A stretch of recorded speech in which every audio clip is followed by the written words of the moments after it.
Hello, mega love shoutout.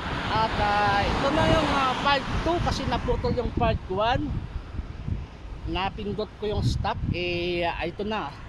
Nandito tayo sa bridge na pinaka old bridge dito sa Macau. Ayan. Dito sa aking likuran yung nakikita nito sa aking likuran yung Lesboa. Yan po yung Lesboa. Yan po, papunta tayo dun sa Taypa. Okay, ang ginawa natin to kasi nga isa challenge naman. May nakapagsabi kasi sa akin na hindi nga makukumpleto yung pagiging OFW mo kapag hindi ka dumaan sa bridge na ito, no? Dito sa, ang pangalan niya ay Governor Nogbridi. Ayan, Carvalho. Okay, yan yung pangalan niya. Itinayo to noong 1970. Natapos siya ng 1974. So 4 years lang po siya natapos na agad, ano? Yan. Diyan tayo galing, nakalipas ng around na mga 18 tapos 25, mga 7 minutes. So 7 minutes na po yung nalakad ko. Ngayon sa part 2 naman ay tignan natin kung ilang minutes po yun, ano? I-add na lang natin mamaya. 7 minutes plus. Okay, ayan. Parang ito na yung ating pinakapangarap, pinapangarap na gawin, mangyari as OFW. Okay? Na makapag lakad dito kasi nga matagal ko nang pinapangarap, kaya lang hindi na tuloy-tuloy kasi nga may time kasi na may tumalon po dito sa pinakagitna niya, may tumalon na OFW din siya, Pilipino.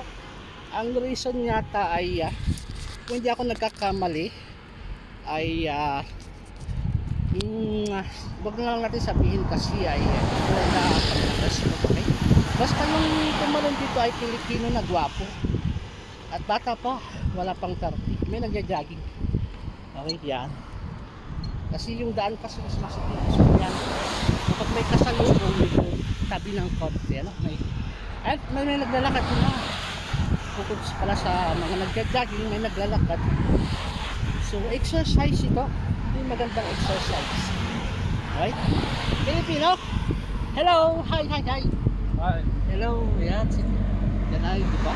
Maganda dito sa bridge kapag gabi, pero kapag umaga kasi ay mainit. Kaya maganda ngayon ay bukod sa malamig siya ay yung hangin presko, diba? So I think ito yung pinakagitna niya. Yung aking kamay nangawit na nangawit na. Ito yung pinakagitna ay kasi nga may ito yung nararamdaman ko, parang yung uyug-yug.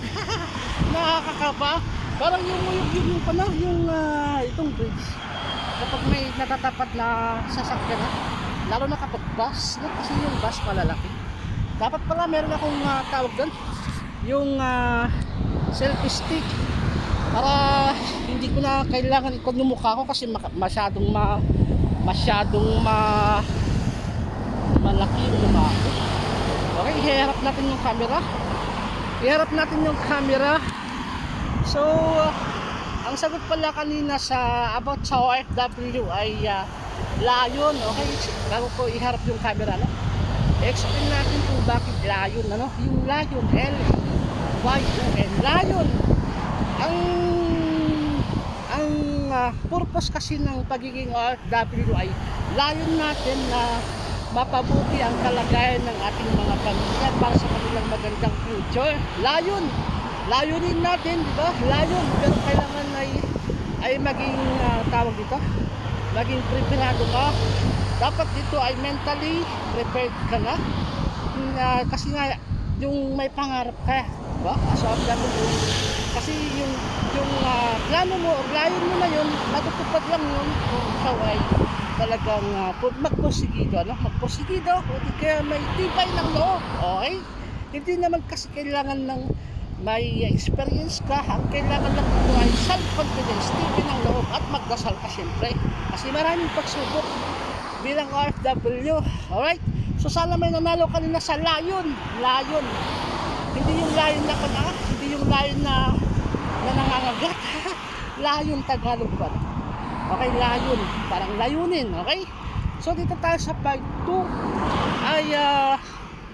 ay pahulaan natin habang tayo naglalakad. Okay, din pakita ko yung bagong nakikita pa natin yung Lesboa, diyan sa Lesboa. Yan yung Lesboa. Okay? So hiharap natin yung camera bago pa yung hiharap yung camera. Again, ito yung saan na yan? Yan. Yan po yung Macau Tower. Okay, gusto niyo tumalon dyan, pwede. Ang bayad nga lang medyo matagal, medyo mahal pag tumalon kayo mula sa taas hanggang sa baba. Alright, so ayan, i-ikon ko nga para i-capture ko na lang. Yan, para i-capture ko na lang. Ito yung moment na best moment sa akin as OFW. Okay, yan. Alright, iharap natin. O isa pa dito. Okay.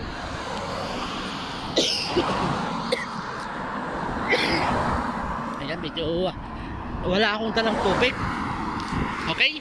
Again, ang ipapahulan natin about sa OFW one word Tagalog. Okay, part 2. So mamaya ko i-reveal, basta sagot-sagot lang. Yung sagot, yung ano kaya maisip ko na sagot. Okay? Ayan. Ang nakakilala muna na. Okay kaya yan?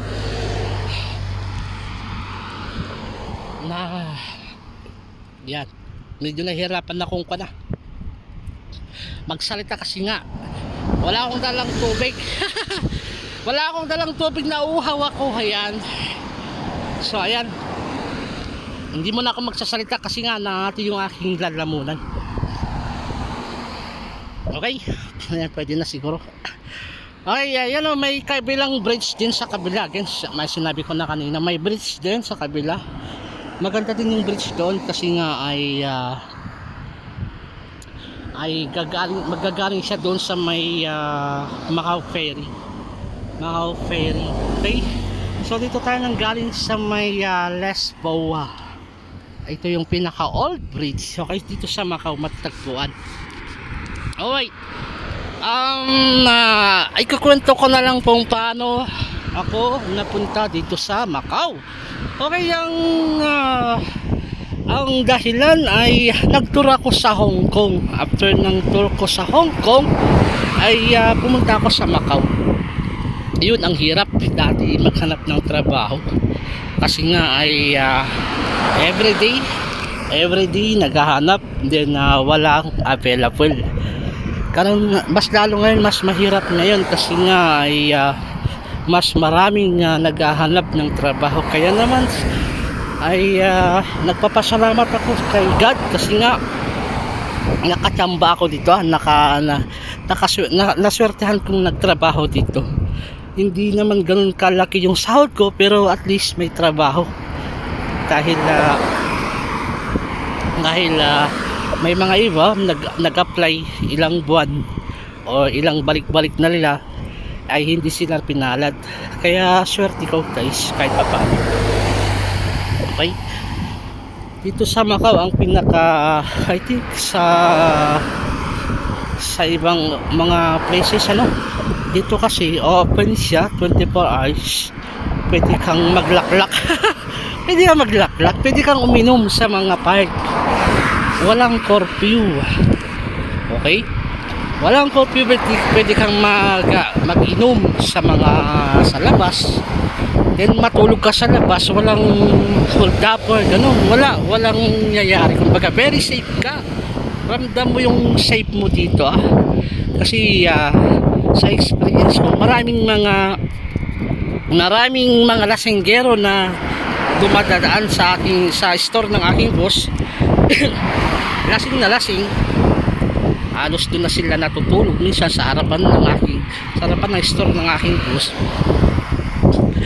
Ay walang nag-aatip na pulutin yung kanilang cellphone kasi nga the reason is what if kapag hinawakan mo yung cellphone, yung anong tawag doon, yung finger mo ba, yung pag hinawakan mo yung cellphone, magkakaroon ka ng matitres yung finger mo kasi nga kapag nandito ka guys, kapag na-approve na yung visa mo, lahat ng finger mo ikukuha nila yan,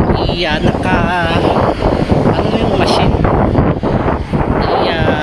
lahat to, yung 10 na kamay ngay ay naka-record na sa immigration, kaya mahirap. Huwag kang basta-basta humawak ng cellphone na nahulog na hindi sayo. So kunwari may nakita kang cellphone, pwede mo namang pulutin, then ibigay mo sa police station. Wag mong i-attempt na nakawin kasi nga mamaya may TPS yan, magkano lang naman yung cellphone, di ba? Tapos diyan ka pa madadali, di ba? So ganun, walang kumbaga walang gaanong mga loko-loko dito. Ayan, iikot natin yung camera. Ayan, welcome to Macau guys. Okay, ito yung pinakalumang tulay. Dito yung may tumalon na Pilipino. Marami na-stress po siya. Na-stress po siya. Hindi niya nakayanan yung stress. Before pandemic yun, ang sayang may anak siya. 7 years old yata. Then yung lalaki na yun ay dating nagtatrabaho doon sa Oceanos, malapit sa akin yung trabaho. At 2 days yata bago nakita yung kanyang katawan, kasi nga malalim to, malalim itong dagat na to, dagat ay malalim. Sabi dati ay marunong naman siyang lumangoy, kaya lang ay siyempre kapag nagpatiwakal ay yun, di ba? Kaya payo ko sa mga may problema dyan na wala, yung mga may kamag-anak na OFW sa abroad, ay huwag nyo nang stressin yung mga nandito sa abroad. Okay? Kagaya ko naman stress na, pero sa pamilya ko naman ay okay naman kasi nga hindi ko naman ako madalas tumatawag sa kanila. Saka okay naman yung mga lang, yung mga may mga problem, okay? Maging happy na lang kung ano yung meron, kasi ang hirap talagang maging OFW. May nagja-jogging, hello, ayan, sana ulan nagja-jogging siya, kaya ako naglalakad lang kasi nga medyo alam niyo naman yung aking katawan ay mukha na akong tabatsi na. Okay, so hindi na, kumbaga ito na flat, flat, and then flat siya, then pataas. So nalampasan na natin yung kalahati. Ilang minutes na ba? Ayan, 13 minutes plus 5 kanina, 18 minutes. So 18 plus 13 ay 5 plus 13, nasa 18 minutes na pala. Hindi pa ako nakararating sa dulo, diba? So yung challenge na 30 minutes ay kayang-kaya basta tatakbo, pero ngayon kasi naglalakad tayo. Alright, so again, pinapahulan natin about sa OFW. Okay, about sa OFW na one word, Tagalog.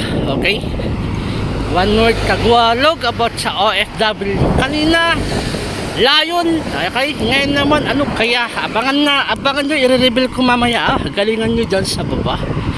Alright, magpan muna tayo. Magpakita, hello, ayan, magpakita tayo kasi okay na yung ating lalamunan. Kanina yung ating lalamunan ay nangangate, ngayon na medyo okay na. Alright, shout out sa lahat naman dyan. Thank you. Okay, sa lahat ng single dyan, hindi kayo nag-iisa, marami tayo. Marami tayong mga single, diba? Mas maganda maging single, mamatay na single, okay? Joke lang. Ayan, ang nakakalungkot, maraming OFW na single, diba? Kasi nga ang pagiging single namin ay it's a choice. Wala na kaming choice kundi yun na lang ang choice namin, wala nang ibang paraan. Yung kasi pagtatrabaho namin dito ay dinididikit na namin sa ating mga pamilya. Wala kaming ipon, Yun ang katotohanan, walang ipon. Kaya yung iba kagaya ko ay takot mag-asawa kasi nga walang ipon, di ba?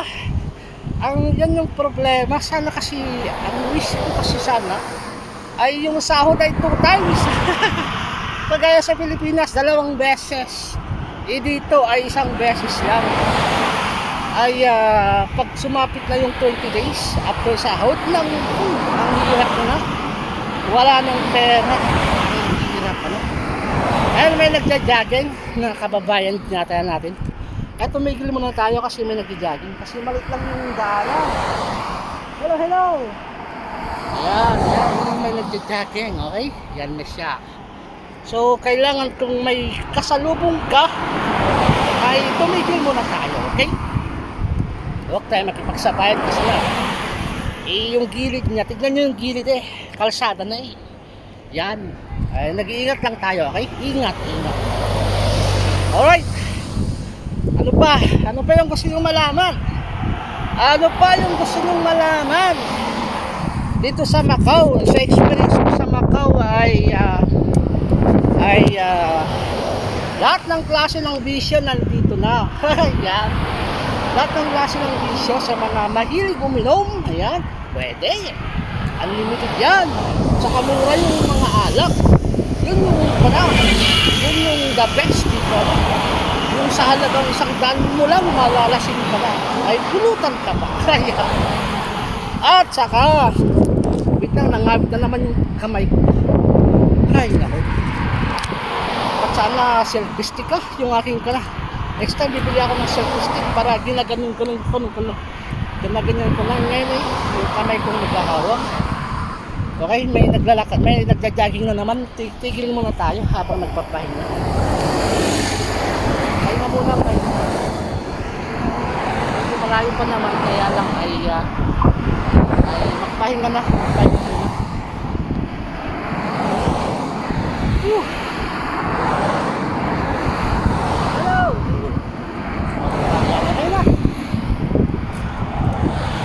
Ang saya-saya, sa wakas natupad mo yung pangarap ko, okay?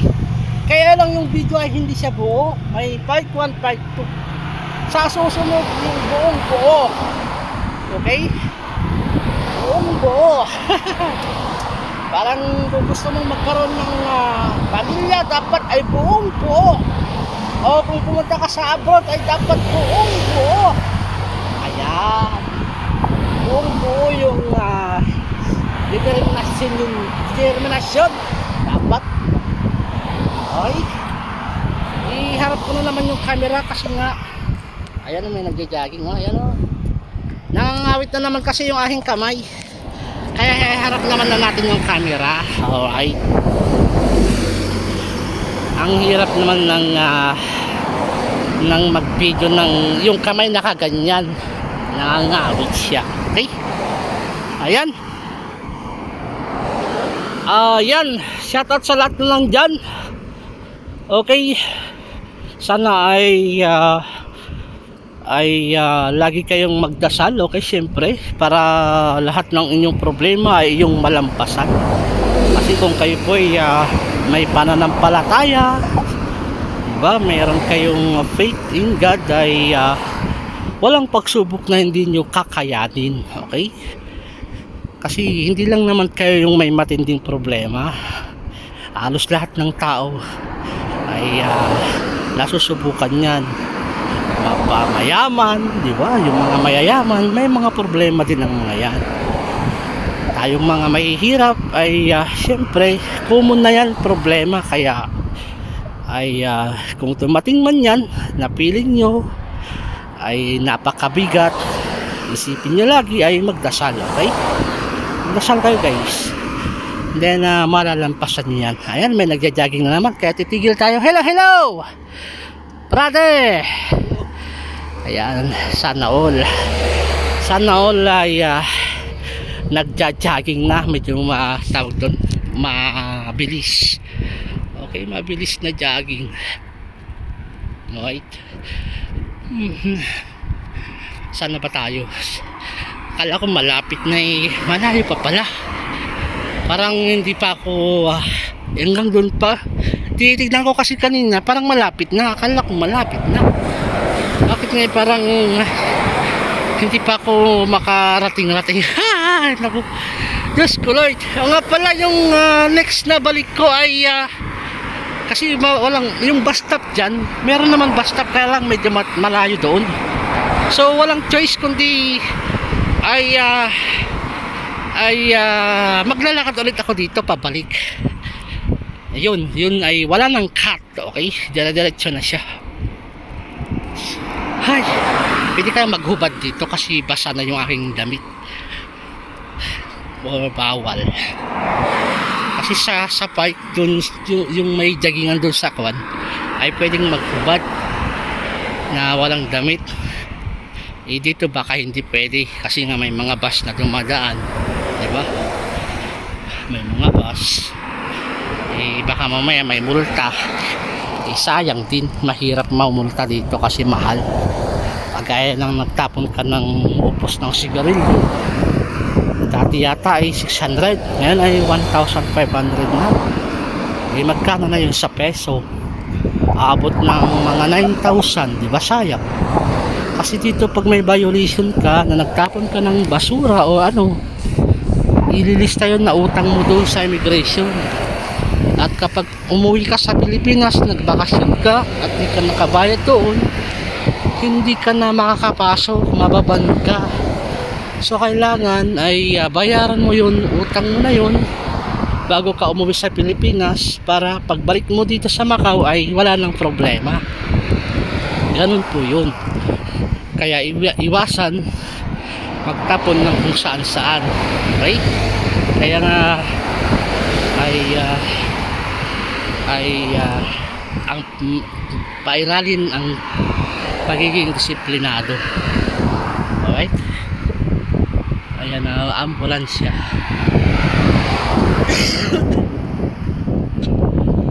Okay. Hay, akala ko kanina malapit na, malayo pa pala. Inulit ko na naman kasi bakit nga ang tagal? Ilang minutes na ba? 22 minutes na. So plus 5 kanina, nasa 27 na. So may 3 minutes pa ako. Yung challenge na 30 minutes. Kaya ba? 3 minutes. Bilis-bilisan ko nga. Bilis-bilis. Okay. Bilis-bilis.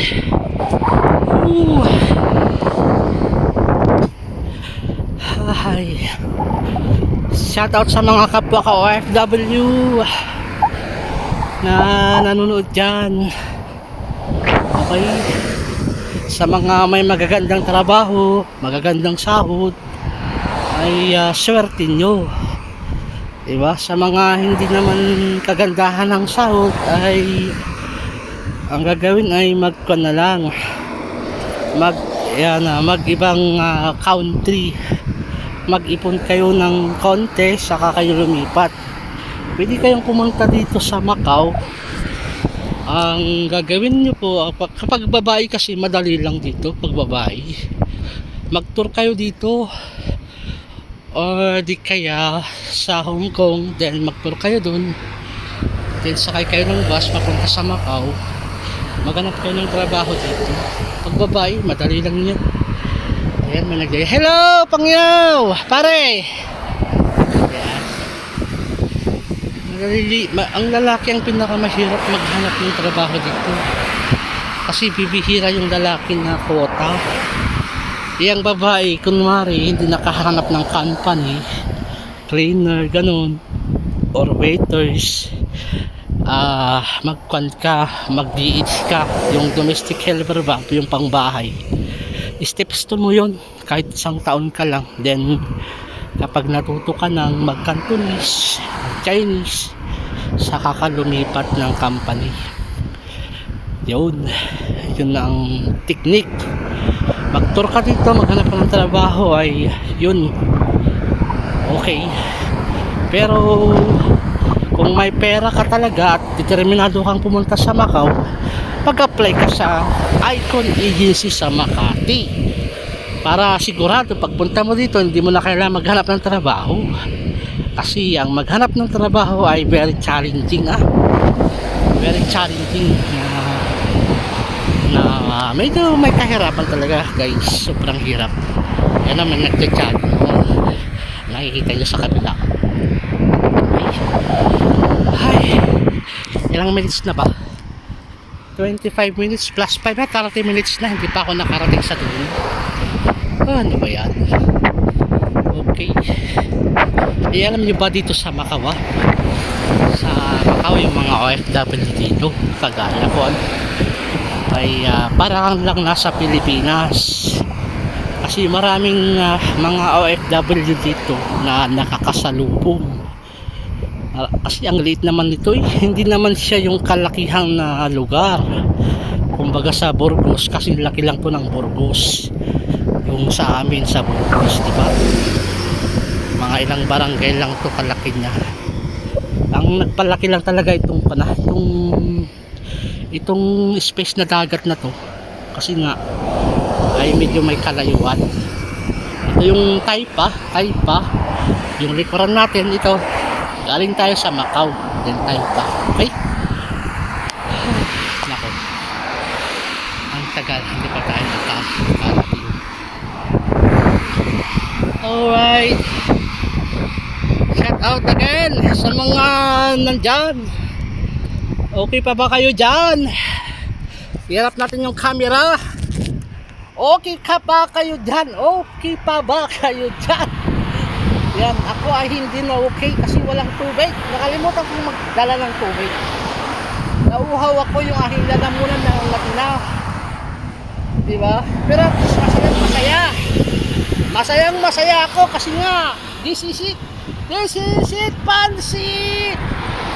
Natupad na yung pangarap kong maging magdaan dito, maglakad dito sa tulay na ito. Okay, ito yung pinakapangarap ng lahat ng OFW sa Macau, ang makadawit dito na naglalakad o nagja-jogging. Okay, yan, hello. Ayan naman nagja-jogging sa kabila. Yun. Ako nakatsinelas lang, nakatsinelas lang. Kasi pag nagsasapatos ako, mainit mainit. So sa sunod try ko lang mag-jogging na nakasapatos. Okay, try natin. So malapit na tayo sa finish line. Malapit na sa finish line. Salamat. Ayan, thank you. Ang babait ninyo, thank you. Alright, malapit na ako sa finish line. In 10 seconds. Sorry, 10 9 8 7 6 5 4 3. Ayan, tara, nandito na ako. Yan, nandito na ako. So 28 minutes po siya, plus 5 kanina. Around 33 minutes ang nakinakonsume naglakad dito sa bridge na ito. Ito yung pinakalumang bridge. Ito yung pangarap ng mga OFW na makapaglakad dito. Pangarap ko din, matagal ko nang pinapangarap maglakad dyan, dumaan dyan. Ngayon natupad na, successful. Although ay may part 1 kanina, pagbalik ko ayun po yung kabuuan na part 2. Alright, ay nako, salamat talaga. So may nakalagay, okay, yan po yung bridge. May nakalagay dyan na, welcome to Taipa, sabi po niya. Yan. Welcome to Taipa. I-close up natin. Close up. Ito na po yung yung sa kabila pala. Yan po yung sa kabilang kasi dalawang yung ay magkabilaan ba? Dalawang way. Dual, kumbaga dual. One way. Papalit at saka papunta. So ito yung nakalagay, welcome to Kuluan. Ayan po yung Kuluan Beach. O sa Taipa. Welcome to Taipa. Ayan. Okay. So ito na po yung pinaka-finish line. Okay, alibin na natin about sa OFW. Kanina ang sagot ay ang pagiging OFW ay layon natin magkaroon ng magandang kinabukasan ng ating mga pamilya. Lion. Ngayon naman, ang sagot ngayon ay so sad to say, pero talagang nangyayari sa mga OFW. Ano? Ang OFW ay maraming nakaka-relate kasi talagang nangyayari to. Ano? Ang tamang sagot ay sige, naglalakad tayo, no? Or mag-stop kaya ako kasi lang madilim itong napuntahan ko. Madilim. Sige, maglakad pa tayo yung medyo malinaw-linaw naman yung ating pagmumuka kasi nga ay, pagod na, hagals na. Ako kay reveal yung aking sagot. Sige, stop na, magkumukumustahan kan. Kumusta? Ayan. Kumusta? Okay, ito pala yung pala. Ere puto sa pinatag. Ere puto. Ayan. Papunta sa airport. Ito yung papunta sa airport. Kung sa magbabakasin yung iba, papunta sa airport yan. Ito yung papunta na sa airport. Okay, dito medyo malinaw na ba dito? Ipunta ako sa gitna. Tara natin punta sa gitna. Doon tayo mag-vlog. Doon natin dito sa gitna. Sana hindi ko ma-stop yung hindi ko mapindot yung L. Kagaya kanina. Okay, ito na. Dito tayo sa pedestrian, ayun o. Ayan. So, habang nagpapahinga, ayan, dito na. Ayan. Okay. Ayan, i-repeat na natin yung sagot. I-repeat na natin yung sagot. About sa mga OFW dyan. Shout out. Hello. Okay, ang tamang sagot ay